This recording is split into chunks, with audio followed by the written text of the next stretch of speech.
Hi guys, मी छाया पाटीलची मुलगी. माझी mummy नुसती हसते. रामकृष्ण रे मैत्रिणींनो, स्वागत आहे आपल्या सर्वांचे. तर आजच्या व्हिडिओत मी तुम्हाला दाखवणार आहे 38 मापाचं संपूर्ण ब्लाउजची स्टिचिंग. ज्या ब्लाउजची कटिंग मी तुम्हाला सोमवारच्या लाईव्ह मध्ये दाखवलेली आहे. डायरेक्ट मी तुम्हाला लाईव्ह मध्ये ब्लाउजवर कटिंग दाखवलेली आहे, जे की हे ब्लाउज आहे. हे बघा, अस्तरची कटिंग करून घेतलेली आहे. तसंच मेन कापडची देखील आपली कटिंग झालेली आहे. आणि हे जे ब्लाउज आहेत ते असणार आहेत आपले पूर्ण बंद गळ्याचे. तर याचे कटिंग जर तुम्हाला बघायची असेल तर तुम्ही सोमवारचं लाईव्ह बघू शकता. संपूर्ण स्टिचिंग मी अगदी स्टेप बाय स्टेप दाखवणार आहे. तर व्हिडिओला कुठेच स्किप नका करू. स्किप न करता पूर्ण शेवटपर्यंत बघा. आणि व्हिडिओ आवडला, थोडा जरी फायदेशीर वाटला तर व्हिडिओला मात्र नक्कीच लाईक करा, शेअर करा, कमेंट करा. तर नवीन असणार, पहिल्यांदाच माझे व्हिडिओ बघत असणार तर चॅनलला सबस्क्राईब करा. सोबत बेल आयकॉन क्लिक करून ऑल सेट करा रोजचे असे छान छान व्हिडिओ पाहण्यासाठी.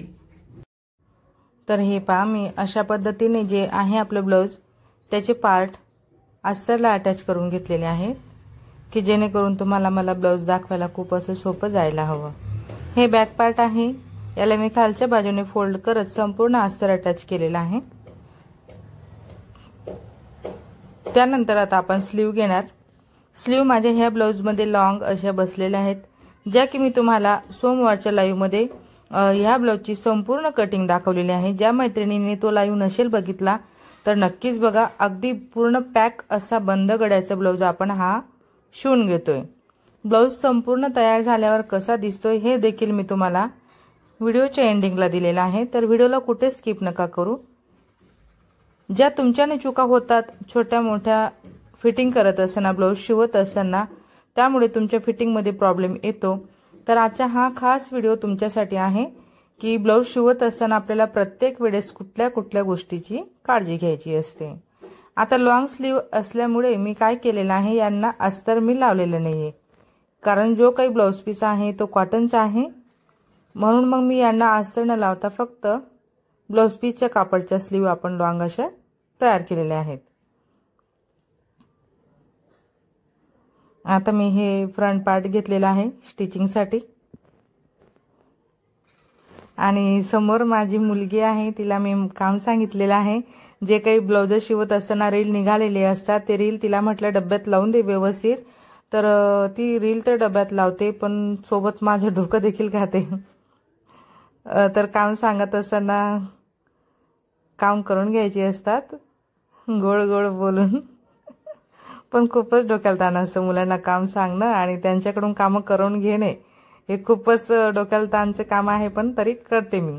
सांगितले तिला, म्हटलं तू रील लावून दे सर्व, कसे लावायचे काय लावायचे. काम सोडून परत ती माझ्यासोबतच गप्पा करायला लागते. आता ती बघा माझ्या समोरच आहे माझी मुलगी, आणि ती मला विचारते, मम्मी मी येऊ का व्हिडिओत, मी येऊ का. तिला देखील खूपच हौस वाटते व्हिडिओमध्ये येण्याची. तर ती आता बघा व्हिडिओत येणारच आहे. आणि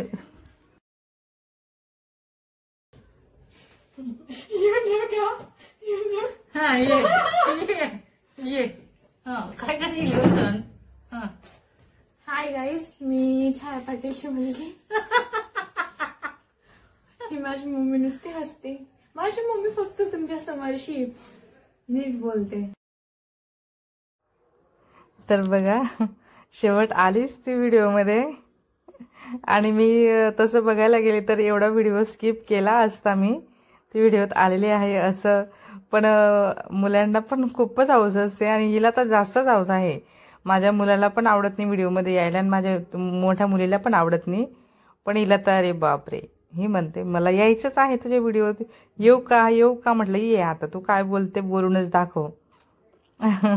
तर ती काय म्हणत होती माहिती आहे का, मी तेवढं तर स्किप केलेला आहे, आवाज म्यूट करून दिला. तिचं असं म्हणणं आहे की माझी मम्मी फक्त तुमच्यासोबत एकदम छान छान अशा गप्पा करते, छान असं बोलते, मात्र आम्हाला खूपच हे करते असं. आणि बघा आता मुलांना तर थोडं आपल्याला स्ट्रिक्ट घ्यावंच लागेल, पण तरी देखील माझे मुलांना मी एवढं स्ट्रिक्ट जरी घेतलं तरी ते मला हसवूनच टाकतात. आणि हसल्यामुळे मग माझ्या बोलण्याचा काही असर होत नाही.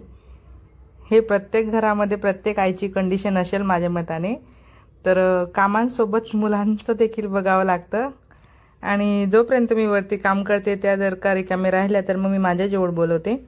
मला देखील त्यांची मदत होत असते वरती, पण एवढे काम करत नाही. तर ते थोडेफार जेवढे कामं असतात त्यांच्या म्हणजे जे त्यांना करता येतील ते कामं मी त्यांना सांगत असते. जसे की साफसफाई झालं, लेस वगैरे बाहेर निघालेल्या असतात, लेस जागेवर लावणं, त्यासोबत दोरी जी आहे ती 1-1 मीटरची कट करून ठेवायचं जागेवर. तर हे असे कामं मग मी तिला सांगत असते. अभ्यास झाला का ते कामं त्यांना सांगायचे. आता त्यांना कामं सांगत गप्पा करत करत माझं हे ब्लाऊज मी पूर्ण करते. तर बघू शकता की ती सुंदर अशी फिनिशिंग माझ्या ब्लाऊजला आलेली आहे. एकदम पूर्ण पॅक असा आपला ह्या ब्लाऊजचा नेक असणार आहे. पूर्ण बंद गळ्याचं ब्लाऊज आहे. आता आपली हुक पट्टी लावून झाली. इथं मी आय पट्टीसाठी ब्लाऊज पीसचा जो काही कापड आहे तोच मी कट केलेला आहे. कारण ब्लाऊज पीसची जी म्हणजे कापड आहे तो आपण वरती घेणार, ही आय पट्टी आपली वरती येणार असते. म्हणून ज्या रंगाचे आपलं ब्लाऊज आहे त्याच रंगाची आपल्याला ती पट्टी घ्यायची असते. तसा अस्तर मी याला ऑफ व्हाईट आणि गोल्डनचा शेड आहे थोडा असं लावलेला आहे.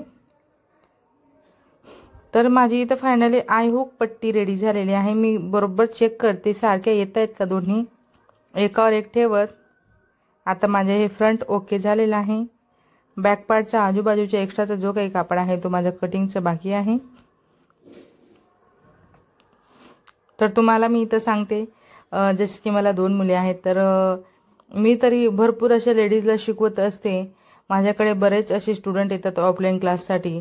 मी खरं सांगते माझ्या मुलींना मी कधीच मशीनचं काम शिकवलेलं नाही आहे, पण ते बघतात, त्यांच्या नजरेला पडतं काम, तर त्यांना न शिकवता देखील मशीन चालवता येते. ती देखील ही मी जी चालवते हीच मशीन ते चालवून घेतात. जसं की माझं टॉप जर का तिला घालायचं असेल, आता हीच माझ्या तुमच्यासोबत जी मुलगी बोलली माझी लहान, तिला मी जे काही टॉप घेते ते तिला आवडलं म्हणजे ती मला न विचारता वरती घेऊन येते आणि फिटिंग तिच्या मापाची करून घेते.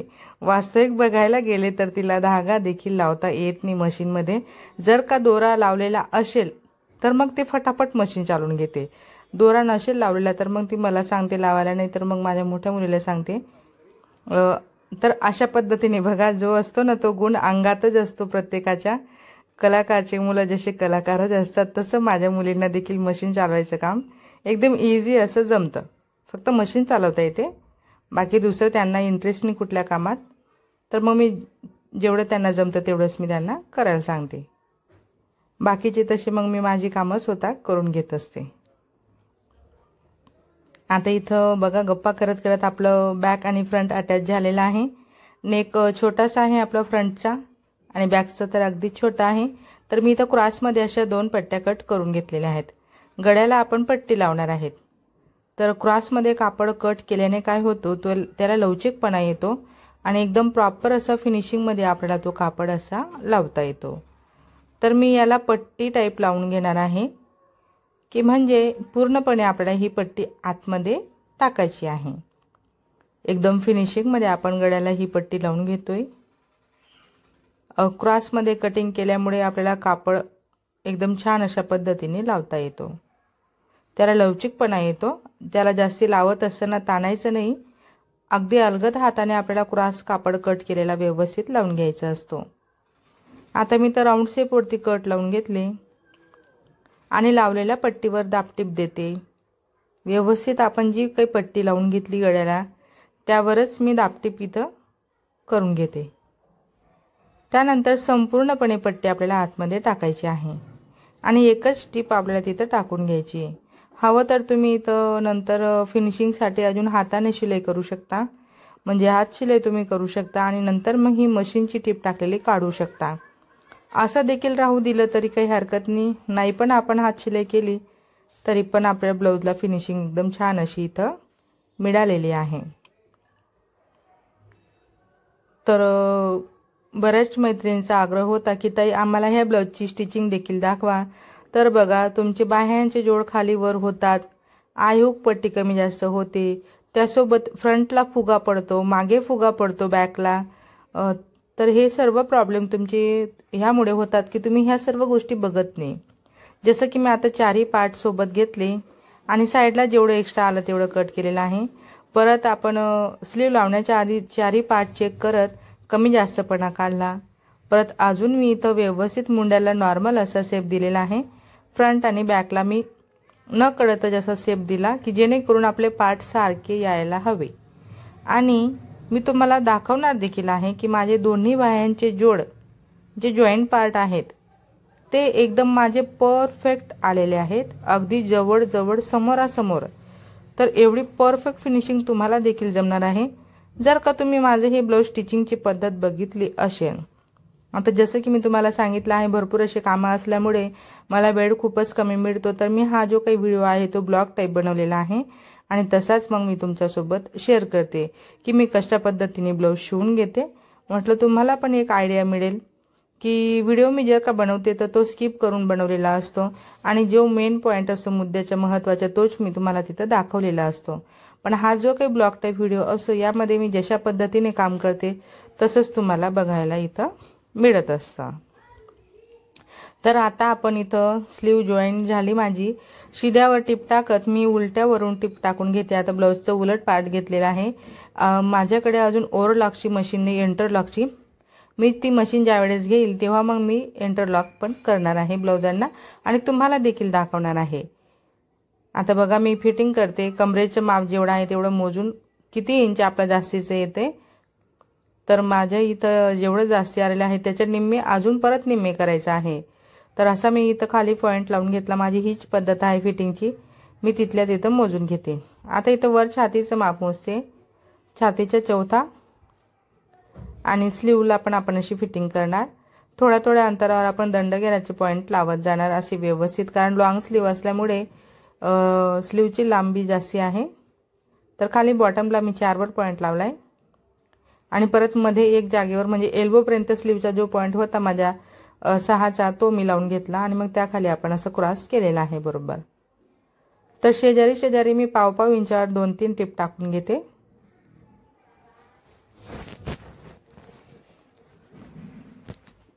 तर दोन्ही बाजूला मी सेम पद्धतीने फिटिंग करणार आहे। मी तुम्हाला एकाच बाजूचे दाखवते आणि ब्लाउज फिटिंगला एकदम छान असं आपले हे कस्टमरला बसलेला आहे किंवा बसणार आहे। तर मी तुम्हाला जस्ट एक ही जी स्लीव शिवून दाखवली ती मी तुम्हाला एकाच बाजूने ट्राय करून दाखवते। ब्लाउज आहे थोडं माझ्याहून थोडं जास्तीचं माप आहे, 1 ते 2 इंचाचाच फरक आहे, जास्त नाहीये। तर बघू शकता, बघा किती सुंदर असं फिटिंगला आलेलं आहे, एकदम छान असं ब्लाउज फिटिंगला देखील हे आलेलं आहे। तर मी तुम्हाला हे ब्लाउज तयार झालेले दाखवते, बघू शकता किती परफेक्ट असा पोप तयार झालेला आहे। एकदम छान असा लुक आपल्या ह्या ब्लाउजला मिळालेला आहे। एकदम बंद गळ्याचे ब्लाउज आहे आणि बाहीचे जॉइंट तुम्ही प्रत्यक्ष तुमच्या नजरेने इथं बघू शकता, अगदी समोरासमोर ह्या बाजूची आणि ह्या बाजूची दोन्ही बाजूच्या बाह्या जे आहेत त्यांचे जॉइंट पार्ट तुम्ही बघू शकता। बघा अगदी सरळ सरळ समोरासमोर, एवढंच पण आपल्या इथं खाली वर झालेलं नाहीये।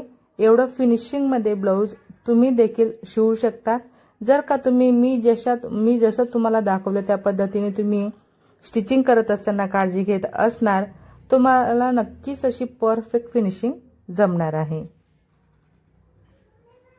तर मग मैत्रिणींनो, शेवटपर्यंत तुम्ही माझा हा व्हिडिओ बघितला त्याबद्दल तुमचे सर्वांचे खूप खूप धन्यवाद। असेच माझे व्हिडिओ बघत चला व मला सपोर्ट करा। व्हिडिओ कसा वाटला, आवडला असेल, थोडा जरी फायदेशीर वाटला असेल तर व्हिडिओला मात्र नक्कीच लाईक करा, शेअर करा, कमेंट करा।